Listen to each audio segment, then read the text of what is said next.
వికారాబాద్ జిల్లాలో లంచం తీసుకుంటూ ఏసీబీకి చిక్కాడు డిఎంఎన్హెచ్ఓ. అల్ట్రాసౌండ్ స్కానింగ్ సెంటర్ అనుమతి కోసం 30,000 డిమాండ్ చేస్తూ ఏసీబీకి అడ్డంగా దొరికిపోయాడు. వికారాబాద్ జిల్లా కేంద్రంలో రెయిన్బో స్కానింగ్ సెంటర్ ఏర్పాటు కోసం డాక్టర్ రాములు ఆన్లైన్లో గత 3 నెలల క్రితం దరఖాస్తు చేసుకున్నాడు. స్కానింగ్ సెంటర్ కోసం అనుమతి ఇవ్వాలని రాములు నిత్యం డిఎంఎన్హెచ్ఓ కార్యాలయానికి తిరిగాడు. తనకు 30,000 ఇస్తే గానీ అనుమతులు ఇవ్వడు. విసుగు చెందిన డాక్టర్ రాములు ఏసీబీని ఆశ్రయించాడు. నిఘా పెట్టిన ఏసీబీ అధికారులు వలపన్ని 30,000 తీసుకుంటుండగా పట్టుకున్నారు.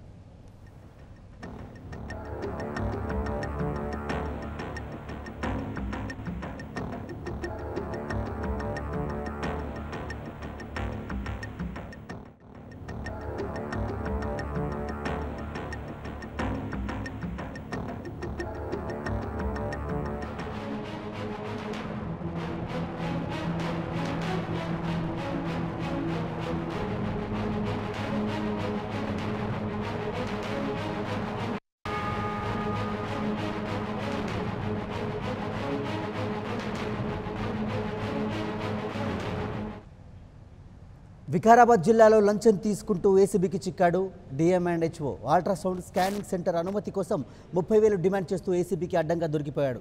వికారాబాద్ జిల్లా కేంద్రంలో రెయిన్బో స్కానింగ్ సెంటర్ ఏర్పాటు కోసం డాక్టర్ రాములు ఆన్లైన్లో గత 3 నెలల క్రితం దరఖాస్తు చేసుకున్నాడు. స్కానింగ్ సెంటర్ కోసం అనుమతి ఇవ్వాలని రాములు నిత్యం కార్యాలయానికి తిరిగాడు. తనకు 30,000 ఇస్తే గానీ అనుమతులు ఇవ్వనని తిప్పుకున్నాడు. విసుగు చెందిన డాక్టర్ రాములు ఏసీబీని ఆశ్రయించాడు. నిఘా పెట్టిన ఏసీబీ అధికారులు వాళ్ళ పని 30,000 తీసుకుంటుండగా పట్టుకున్నారు.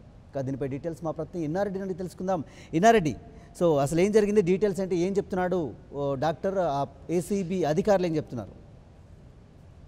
పరమేష్, అన్ని అనుమతులు ఉన్నప్పటికీ గవర్నమెంట్ నామ్స్ ప్రకారం అన్ని రకాల డాక్యుమెంట్స్ సబ్మిట్ చేసినప్పటికీ కూడా ఓ ప్రైవేట్ అల్ట్రాసౌండ్ స్కానింగ్ సెంటర్ అనుమతి కోసం దాదాపు 30,000 రూపాయలు లంచం డిమాండ్ చేస్తూ డిప్యూటీ డిఎంహెచ్ఓ ఏసీబీకి పట్టుబడడం జరిగింది. అయితే ఈ ఘటన వికారాబాద్ జిల్లా కేంద్రం రెయిన్బో స్కానింగ్ సెంటర్ ఏర్పాటు కోసం గత కొద్ది రోజుల క్రితం ఆన్లైన్ లో 3 నెలల క్రితం ఆన్లైన్ లో అప్లై చేయడం జరిగింది. దీనికి సంబంధించిన డాక్యుమెంట్స్ అంటే గవర్నమెంట్ నామ్స్ ప్రకారం ఏమైతే డాక్యుమెంట్స్ ఉండాలో, తర్వాత గవర్నమెంట్ నామ్స్ ప్రకారం ఏమైతే డీటెయిల్స్ అన్ని ఇవ్వాలో అవన్నిటి కూడా సబ్మిట్ చేయడం జరిగింది.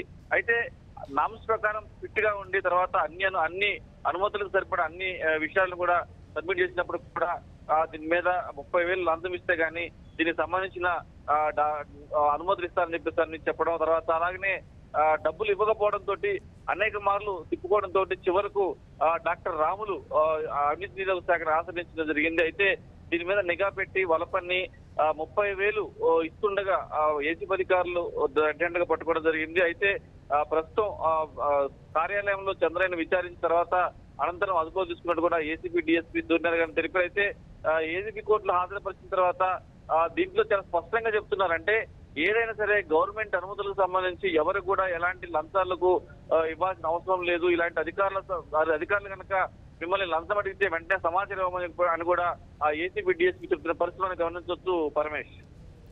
Right, thank you Inna Reddy. For more updates, please subscribe 99 TV Telugu.